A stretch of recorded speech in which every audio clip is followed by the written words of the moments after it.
Assalamualaikum warahmatullahi wabarakatuh. Perkenalkan, kami dari kelompok 6 ingin memperkenalkan diri. Nama saya Ibrahim Salim Bawazir dengan NPM 12020240037. Perkenalkan, nama saya Nabila Zalianti dengan NPM 12020240058.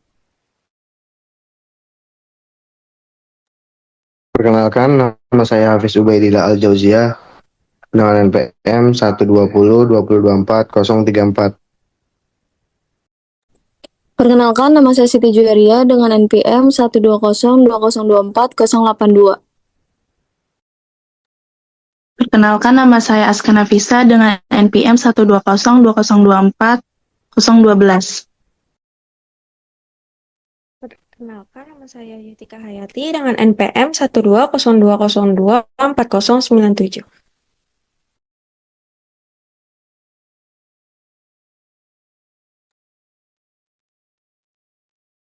Oke, sebelum kita memulai membuat tugas ini, saya ingin menjelaskan terlebih dahulu apa itu pivot chart dan pivot table. Pivot chart adalah grafik yang dibuat dari pivot table untuk menampilkan data dalam bentuk visual seperti diagram batang, garis, atau pie. Fungsinya adalah membantu kita memahami pola, perbandingan, dan tren data dengan lebih cepat dan menarik secara visual. Dan pivot table adalah alat di Excel yang digunakan untuk meringkas, mengelompokkan, dan menganalisis data dalam tabel besar. Fungsinya adalah memudahkan kita melihat total, rata-rata, atau perbandingan data tanpa perlu menghitung manual. Baik, di sini saya akan menjelaskan cara membuat pivot tables dan interpretasinya yang akan dijelaskan oleh teman-teman saya.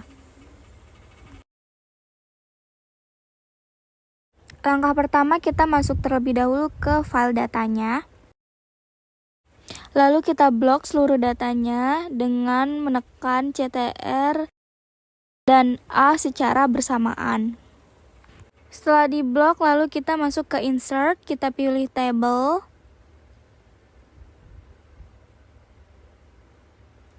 Lalu kemudian kita ubah nama tabelnya menjadi sales.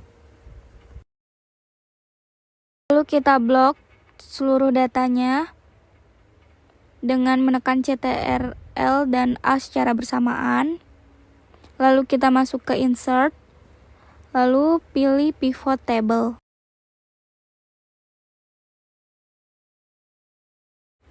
Di sini kita pindahkan customer name-nya ke rows, lalu revenue-nya ke value. Kita taruh lagi revenue-nya ke value lagi. Lalu kita pindahkan cookie type-nya ke rows. Lalu di sini kita ubah dulu revenue number formatnya. Kita ubah number formatnya menjadi current. Lalu kita pilih simbolnya. Simbolnya English United States. Revenue kedua ini kita menjadi persen. Kita klik kanan, kita pencet show value as, lalu kita pilih percent of grand total. Di sini revenue keduanya kita ubah namanya menjadi percentage.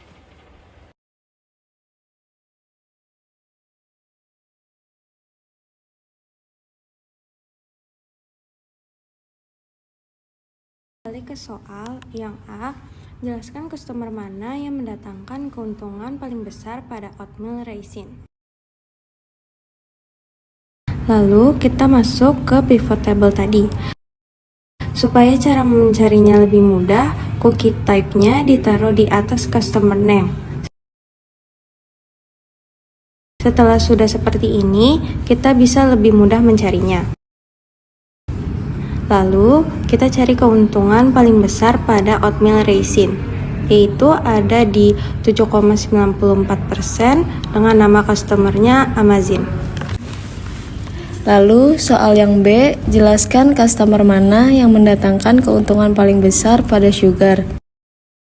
Kita scroll ke bagian sugar. Di sini yang paling besar yaitu ada di Hallmark, 3,63%. Lalu soal yang C, jelaskan customer mana yang mendatangkan keuntungan paling besar pada WCMN. Jadi kita scroll ke bagian white chocolate. Di sini keuntungan yang paling besar ada di 6,00%. Customer yang bernama Save Away. Di sini kita kembali ke soal. Di sini saya akan menjelaskan cara membuat pivot chart. Kembali ke data awal. Lalu kita blok semua datanya dengan menekan CTRL plus A secara bersamaan. Lalu kita pilih insert, tekan pivot charts. Kita pindahkan ke customer, name-nya ke axis, revenue-nya ke value, cookies type-nya ke legend, sehingga menjadi pivot charts-nya. Soal pivot chart-nya A, kondisi permintaan pada revenue coklat chip, masukkan penjelasan customer mana yang berpotensi paling tinggi dan rendah menghasilkan pendapatan. Di sini kita pencet pivot chart-nya,